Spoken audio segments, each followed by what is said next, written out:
नमस्कार, मैं हूं शुभ मिश्रा और आप सभी दर्शकों का अन्नदाता कार्यक्रम में स्वागत करती हूं। हमारे देश का किसान जन का पोषक है, वह श्रम का देवता है, अन्नदाता है और उसमें ही भारत की आत्मा निवास करती है। ऐसे ही किसानों की प्रगति के लिए हम खेती बाड़ी से जुड़ी हुई बहुत सी नई लाभकारी जानकारियां हर रोज सुबह लेकर आते हैं। तो चलिए कार्यक्रम शुरू करने से पहले देखते हैं क्या है आज अन्नदाता में। किसान कैसे लें फसलों से अधिक पैदावार। सर्दी के मौसम में करें मुर्गी के चूजों की उचित देखभाल।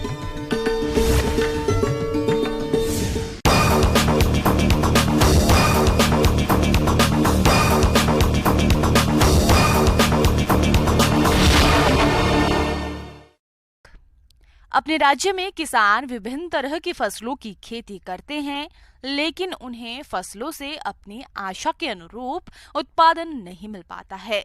किसान भाइयों, इसके लिए जरूरी है कि फसलों से अधिक उपज लेने के लिए किए जाने वाले कार्यों को समय पर करें, जिससे फसलों में किसी प्रकार की समस्या न आए और अधिक पैदावार मिल सके।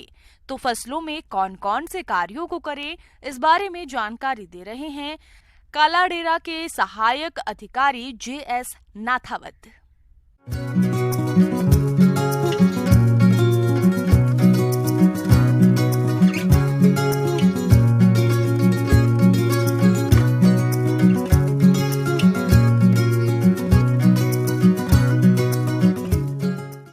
रबी फसलों में कृषि प्रबंधन की विशेष आवश्यकता है। इस प्रबंधन के लिए सबसे पहले अपन जो है बीज जो है वो अच्छी किस्म का हो, बढ़िया बीज हो। इसके साथ ही अपन जो है पिछली जो क्रॉप अपन ने बोई थी उस क्रॉप के जो है उस फसल के अनुभव इसमें साझा करने हैं। जैसे गई बात जो है अपन ने कौन सा कीट जो है इसमें लगा था और क्या क्या इसमें रोग लगा, किस तरह से उसका उपचार किया, ये सब बातें इसमें अपन को ध्यान में रखना है। किसान भाइयों, फसलों से अधिक आय लेने के लिए जरूरी है कि आप फसलों में सभी जरूरी कार्यों को समय समय पर करते रहें, जिससे फसलों की बढ़वार अच्छी होगी और अच्छी बढ़वार होगी तो फसलों से गुणवत्ता युक्त अधिक उपज मिलेगी। इसके साथ साथ ही अच्छा उर्वरक जो अपने सॉइल हेल्थ कार्ड के हिसाब से हो वो भी अपन को संग्रहित करके पास में रखना है। किसान भाइयों, फसलों में संतुलित मात्रा में उर्वरकों का प्रयोग करें ताकि आप उर्वरकों के अनावश्यक खर्च से तो बच ही सकते हैं, साथ ही उर्वरकों का संतुलित मात्रा में प्रयोग करने से फसलों से अधिक पैदावार भी ले सकते हैं। इसके अलावा सिंचाई प्रबंधन की समुचित व्यवस्था का भी ध्यान में रखना है। अगर जैसे मान लो कि गेहूं, तो गेहूं में 6 पानी चाहिए, 6 पानी अपने पास उपलब्ध है या नहीं है। अगर जो उपलब्ध नहीं है तो उसका एरिया कम करके और अपन जो है ना जौ की फसल ले सकते हैं, या जो जितना भी अगर अपने पास पानी नहीं है तो इसके अलावा अपन जो सरसों की फसल काम में ले सकते हैं। तो इस हिसाब से जो है ना पानी का भी प्रबंधन अपने पास जरूरी है, उस हिसाब से अपन को देखना है। साथ ही साथ अपन ये भी देखें कि अनावश्यक जो है वो उसमें किसी भी तरह की जो है ना खरपतवार नहीं हो। साथ ही साथ उसकी ताजबंदी या अन्य कोई बाड़ेबंदी जरूरी है, जिससे क्या कि आवारा पशु उसको नुकसान नहीं पहुँचाएं। फसलों में वक्त बेवक्त कई तरह के कीट रोगों का प्रकोप होता रहता है, जिससे किसानों को भारी नुकसान होता है। तो इस नुकसान से बचने के लिए समय रहते आप कीट रोगों का नियंत्रण करें, जिससे आपकी फसलों में किसी प्रकार की कोई समस्या नहीं आए। और अन्य जो कीट जैसे सरसों में जो है ना अपने विशेष तौर से जो चेपा लगता है, उसके लिए अपन को एडवांस रहना, क्योंकि चेपा तो जो है ना वो आएगा ही निश्चित है। या फिर गेहूं जो में जो है दीमक लगती है तो उसके लिए भी दीमक का भी उपचार अपन को जो है ना उधर रखना है। फसलों में हानिकारक कीट व्याधि के प्रकोप को, उनमें होने वाली हानि को आर्थिक स्तर के नीचे रखने के लिए युक्ति संगत विधियों एवं सामंजस्यपूर्ण उपयोग होना चाहिए। साथ ही साथ इसमें जो है वो कीटनाशी उपयोग से कम वातावरण प्रदूषण हो, ऐसे कीटनाशियों का अपन को उपयोग करना है।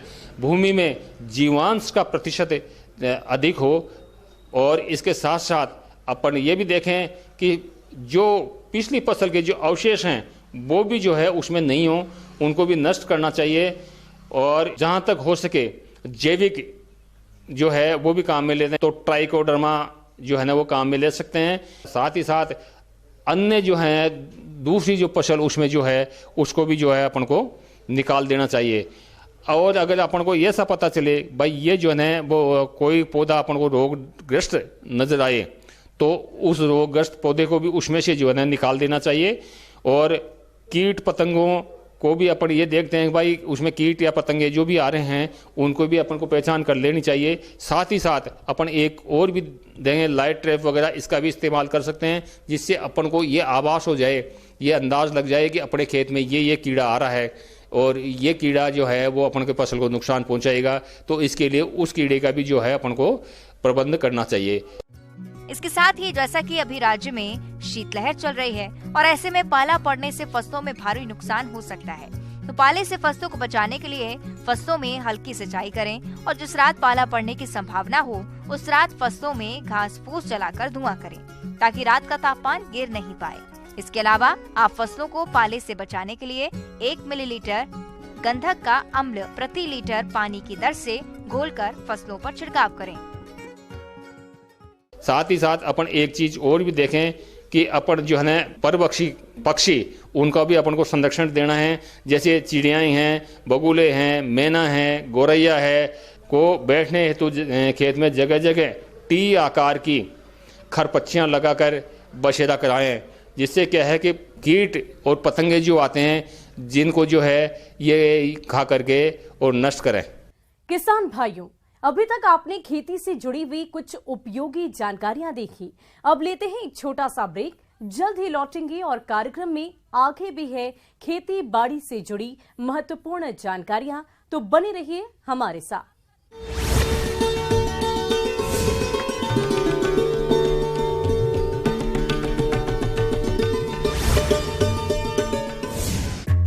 रंगों में रचा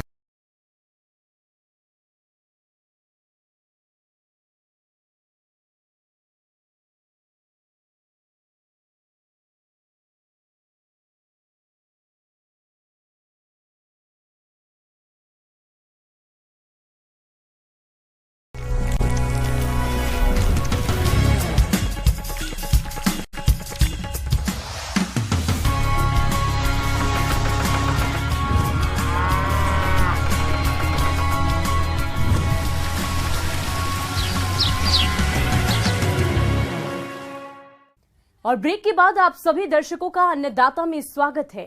चलिए अब रुक करते हैं अगली कड़ी की ओर।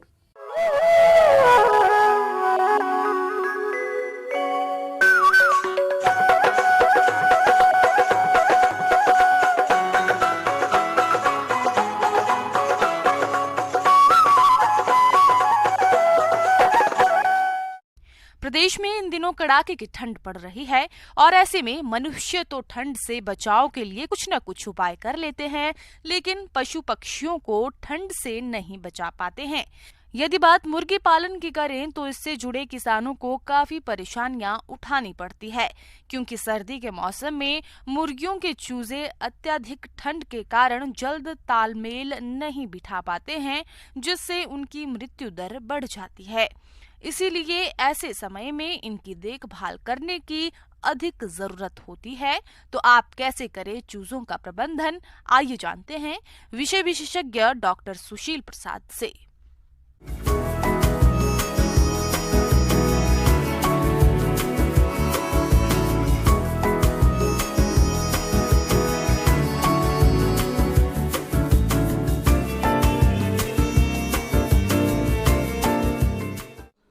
ख़ास तौर से जो भी मुर्गी पालक हैं और इस समय में अगर चूजा लाते हैं, सबसे पहला चीज़ तो चूजा लाना है, या अगर आपने चूजा आपके देसी मुर्गी के अंडों से उत्पन्न हुआ है तो उन चूजों के लिए भी पहला काम तो ये है कि आप मुर्गी के चूजों को लाने के साथ उसके घर को इस तरह से बना के रखें ताकि वो घर आपका थोड़ा गर्म रहे। हो सके तो उसमें अगर आप हीटर लगा सकते हैं तो हीटर लगा करके गर्म रखिए जब मुर्गी को लाना हो तब। जाड़े के मौसम में मुर्गी पालन करते समय चूजों की डिलीवरी सुबह के समय कराएं। शाम या रात को बिल्कुल नहीं कराएं, क्योंकि शाम के समय ठंड बढ़ती चली जाती है। शेड के पर्दे चूजों के आने के 24 घंटे पहले से ही ढक कर रखें। चूजों के आने के कम से कम 2 से 4 घंटे पहले ब्रूडर चालू किया हुआ होना चाहिए। इस माह में चूजा घर का तापमान 95 डिग्री फ़ारेनहाइट होना चाहिए। फिर दूसरे सप्ताह से चौथे सप्ताह तक 5 डिग्री तापमान कम करते हुए ब्रूडर का तापमान उतना कर देना चाहिए कि चूजे ठंड से बचे रहें और उन्हें ठंड ना लगे। सामान्यतः ब्रूडर का तापमान कम करते हुए 80 डिग्री फ़ारेनहाइट तक कर देना चाहिए। अगर ठंड ज्यादा हो तो ब्रूडर को कुछ समय के लिए हवा निरोधी भी आप बना सकते हैं। और आप चूजों को गर्म रखने के लिए, क्योंकि चूजों का मुर्गी का शरीर का तापमान होता है 107 डिग्री फ़ारेनहाइट। अब जो बाहर का तापमान तो 107 होगा नहीं, तो शरीर को जब मुर्गी के चूजों को ठंड लगेगी और ठंड लगने से क्या होगा, वो अपने शरीर का तापमान नहीं बना पाएंगे।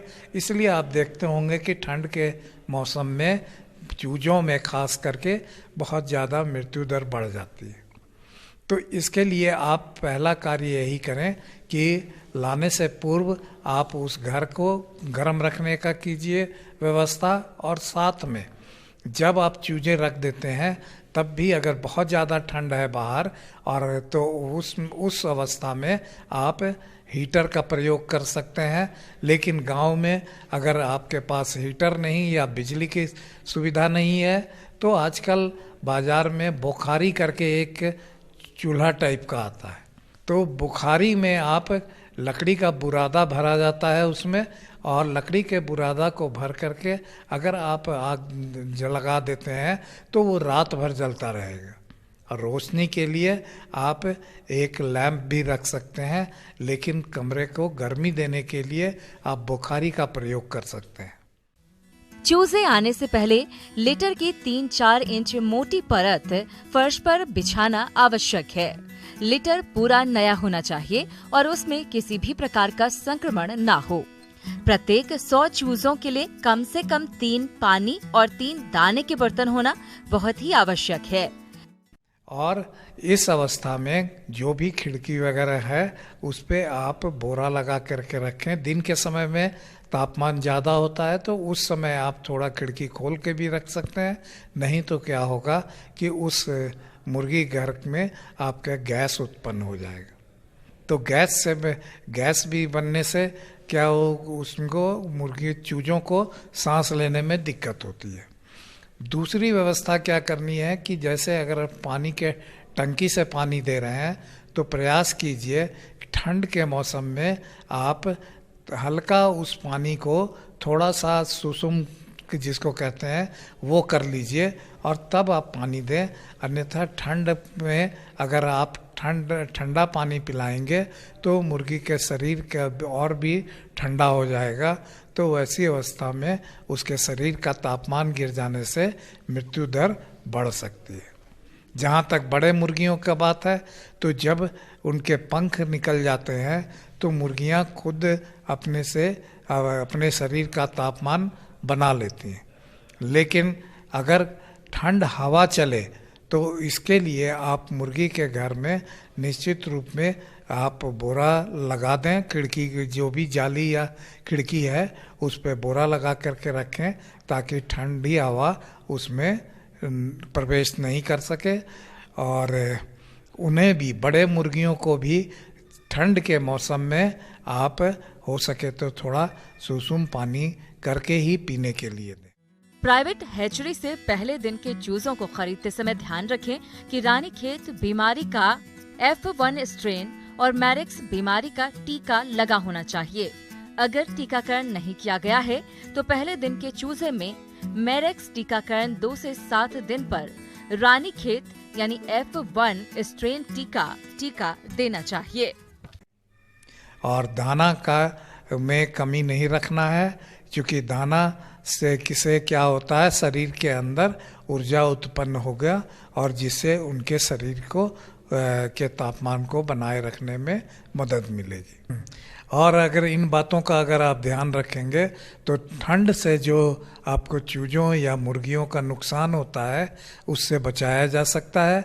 और अगर आप चूजे अगर नहीं बचा पाएंगे तो आपकी आमदनी भी नहीं बढ़ेगी।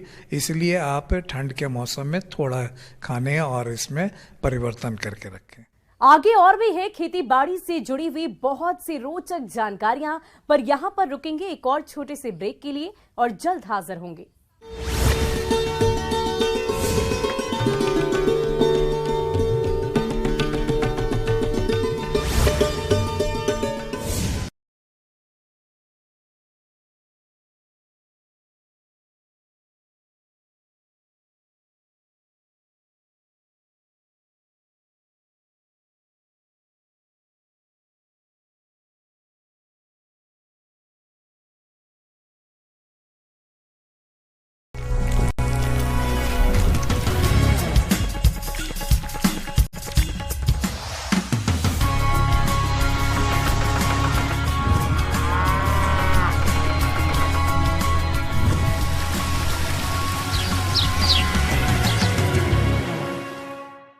और ब्रेक के बाद एक बार फिर से आप सभी दर्शकों का अन्नदाता कार्यक्रम में स्वागत है। बढ़ते हैं अगली प्रस्तुति की ओर।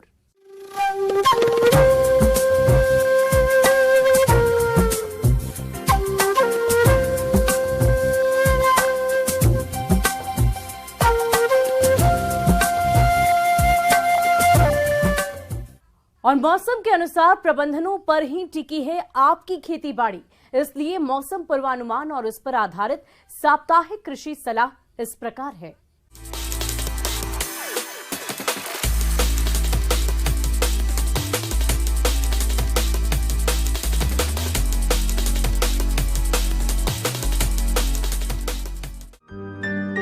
राजस्थान कृषि अनुसंधान संस्थान, श्री कर्ण नरेंद्र कृषि विश्वविद्यालय जोबनेर, दुर्गापुरा, जयपुर एवं भारत मौसम विभाग द्वारा जारी मौसम पूर्वानुमान रिपोर्ट के आधार पर जिला जयपुर और इससे लगे जिलों के किसान भाइयों को सलाह दी जाती है कि आगामी 3 दिनों के दौरान अधिकतम तापमान 24 डिग्री सेल्सियस और न्यूनतम तापमान 9 डिग्री सेल्सियस रहने का अनुमान है।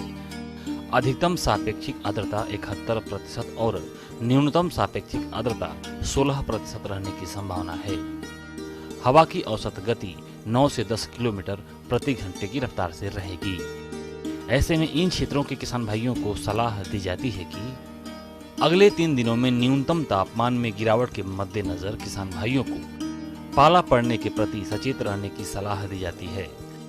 शाम को तापमान में एकाएक कमी, आसमान का साफ होने और हवा का रुक जाना इत्यादि पाला पड़ने के लक्षण हैं। संवेदनशील फसलों जैसे सरसों, आलू, मटर, धनिया, बैंगन, टमाटर, चना आदि पर गंधक के तनु अम्ल की 0.1% यानी 1000 लीटर पानी में 1 लीटर गंधक का तनु अम्ल के घोल का छिड़काव करें। शाम को दिए गए रसायनों का छिड़काव करें या खेत में फव्वारा में हल्की सिंचाई करें या उत्तर दिशा में सरकंडे की टाटी लगाएं। गेहूं की सामान्य समय में बोई गई फसल में गांठ बनते समय यानी बुआई के 60 से 65 दिन की अवस्था पर तीसरी सिंचाई एवं देरी से बोई गई गेहूं की फसल में फुटान की अवस्था पर यानी 40 से 45 दिन की अवस्था पर दूसरी सिंचाई देने का उपयुक्त समय है। चना की फसल में फली छेदक लट का प्रकोप फली बनने की अवस्था पर दिखाई देता है। इस कीट के नियंत्रण के लिए मेलाथियान 5% चूर्ण 20 से 25 किलोग्राम प्रति हेक्टेयर की दर से फली बनने की अवस्था पर भुरकें। किसान भाइयों को सलाह दी जाती है कि जीरा की फसल को झुलसा रोग से बचाव के लिए मैंकोजेब 75 WP की 1.5 से 2 ग्राम मात्रा प्रति लीटर पानी के हिसाब से घोल बनाकर छिड़काव करें। किसान भाइयों को सलाह दी जाती है कि सरसों की फसल में चेपा कीट की निरंतर निगरानी करते रहें। कीट का फसल पर प्रकोप होने पर डाइमेथोएट 30 EC दवा की 1 मिलीलीटर मात्रा या इमिडाक्लोप्रिड 17.8 SL की 1 मिलीलीटर मात्रा प्रति 3 लीटर पानी के हिसाब से घोल बनाकर छिड़काव करें। मिर्च की फसल में पर्णकुंचन और मोज़ेक रोग को फैलने से रोकने के लिए प्रभावित पौधों को उखाड़कर जला दें और डाइमेथोएट 30 EC दवा की 1 मिलीलीटर मात्रा प्रति लीटर पानी के हिसाब से घोल बनाकर छिड़काव करें। मटर की फसल में फली छेदक लट का प्रकोप दिखाई देने पर एसीफेट 75 SP की 1.5 ग्राम मात्रा प्रति लीटर पानी के हिसाब से घोल बनाकर छिड़काव करें। फसलों पर कीटनाशक रसायनों का छिड़काव करते समय मधुमक्खियों को बक्सों के अंदर रखें। कीटनाशकों के छिड़काव के 5 से 6 घंटे बाद मधुमक्खियों को खेतों में जाने दें। किसान भाइयों को सलाह दी जाती है कि वे रात में और सुबह जल्दी पशुओं को पशुशाला में रखें और उन्हें स्वस्थ रखने के लिए 50 से 60 ग्राम खनिज मिश्रण और आयोडीन युक्त नमक 50 से 100 ग्राम प्रति पशु दें।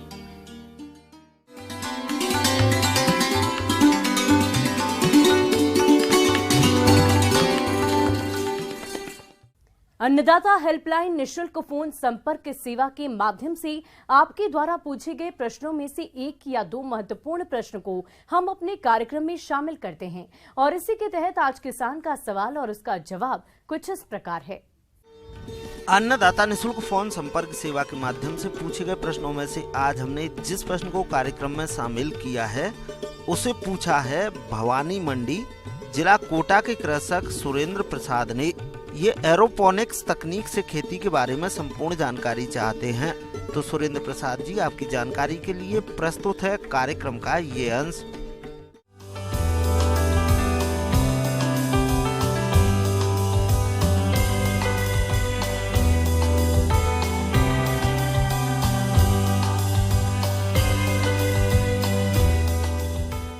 ये एरोपोनिक्स टेक्निक है, एक नई रिसेंट टेक्नोलॉजी है जो कि CPRI शिमला की पेटेंट टेक्नोलॉजी है। उनके गाइडेंस से हमने ये 2020 में पहली क्रॉप ली थी। इसमें किसान भाइयों, बढ़ती जनसंख्या को भोजन उपलब्ध करा पाना एक चिंता का विषय बना हुआ है, जिस कारण कृषि वैज्ञानिक इस समस्या के निराकरण के लिए सतत प्रयासरत हैं और इसी क्रम में वैज्ञानिकों ने अब एक और सफलता हासिल की है। अब किसान बिना मिट्टी और सूरज की रोशनी के बिना एरोपोनिक्स तकनीक से आलू की खेती कर बम्पर पैदावार ले सकते हैं। यहाँ पे जो हम मेजर वेराइटीज लेते हैं वो कुफरी पुखराज है, क्योंकि ये पूरे ऑल ओवर इंडिया सबसे पॉपुलर वेराइटी है। जिसके बाद कुफरी पुखराज के बाद कुफरी मोहन है, कुफरी संगम जो कि बहुत ही रिसेंट न्यू वेराइटी है। और ट्रांसप्लांटिंग के लिए हम माइक्रो प्लांट्स का इस्तेमाल करते हैं जो कि टिश्यू कल्चर लैब से, हमारी ही टिश्यू कल्चर लैब से हम बनाते हैं, जिसमें कि ये हार्डनिंग के लिए हमें 10 से 15 दिन की ज़रूरत होती है और उसके बाद हम स्टायरोफोम शीट पे इनको ट्रांसप्लांट कर देते हैं। किसान भाइयों, एरोपोनिक्स तकनीक से आलू के टिश्यू कल्चर को प्लास्टिक सीट के छेद में लगाया जाता है, जिस कारण पौधे की जड़ बॉक्स में लटकी रहती है और मिट्टी की जगह सारी खुराक छिड़काव करके उसे दी जाती है। जब पौधा बढ़वार करने लगता है फिर उसे ऊपर की ओर नेटिंग के द्वारा सहारा देते हैं। और ये ऑटोमेटिक पूरी यूनिट है, तो इसमें जो साइकिल है, न्यूट्रिएंट साइकिल है, वो खुद ही हर 5 मिनट बाद खुद ही स्टार्ट हो जाती है। और जो भी स्प्रे या न्यूट्रिएंट, मैक्रो न्यूट्रिएंट हमें देने होते हैं वो हम सीधा रूट जोन पे दे देते हैं, जिससे कि 40 से 45 दिन में हमारा ट्यूबराइजेशन थोड़ा थोड़ा स्टार्ट हो जाता है और लगभग 50 दिन पे हम लोग इसकी हार्वेस्टिंग स्टार्ट कर देते हैं। जब बॉक्स में लटकी जड़ में आलू लग जाते हैं तो बॉक्स को खोलकर आलू को अलग कर लिया जाता है। इस तरह से अधिक संख्या में रोग मुक्त कंद मिलते हैं। इस विधि में फायदा ये है कि एक तो हवा में आलू होते हैं तो आकर्षित लगती है, दूसरा जो मेन इंपॉर्टेंस है जो किसान भाइयों के लिए सबसे महत्वपूर्ण है वो है कि इसमें हमें मिनी ट्यूबर्स की क्वांटिटी बहुत ज़्यादा मिल जाती है। अगर हम ओपन फील्ड में लगाएंगे या नेट हाउस में लगाएंगे तो हमें एक पौधे से 8 से 10 मिनी ट्यूबर ही मैक्सिमम मिल जाते हैं, पर एरोपोनिक्स टेक्नोलॉजी में हमें 35 से 40 मिनी ट्यूबर मिल जाते हैं, तो 3 से 4 गुना पैदावार हमें ज़्यादा मिल जाती है और कम समय में मिलती है।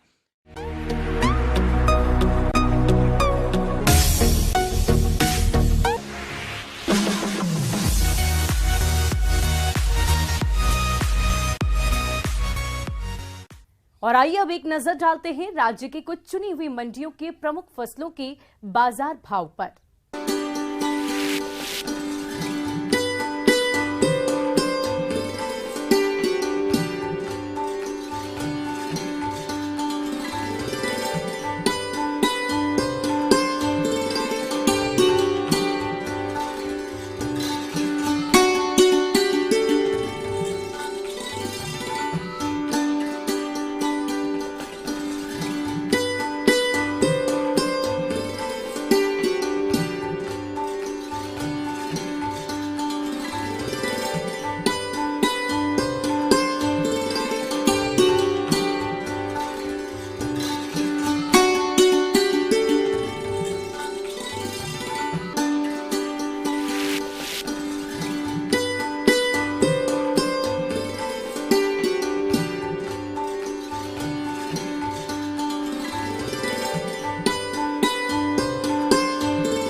किसान भाइयों, अन्नदाता आपकी सेवा के लिए संकल्परत है। कृषि संबंधित समस्या और सुझाव के लिए आप हमें इस पते पर संपर्क कर सकते हैं। प्रोड्यूसर अन्नदाता news 18 Rajasthan, Ramoji film city, Hyderabad 501512। साथ ही आप हमें ईमेल भी कर सकते हैं। हमारा ईमेल है p18annadatarajasthan@nw18.com। इसके अतिरिक्त आप हमें निःशुल्क हेल्पलाइन नंबर 180088921663 पर सोमवार से लेकर शनिवार सुबह 10 बजे से शाम 4 बजे के बीच संपर्क कर सकते हैं। किसान भाइयों, अब समय हो रहा है आपसे विदा लेने का, तो हमारी अन्नदाता टीम को दीजिए इजाजत। कल फिर आपसे मुलाकात होगी कृषि संबंधित कुछ और महत्वपूर्ण जानकारियों के साथ। नमस्कार।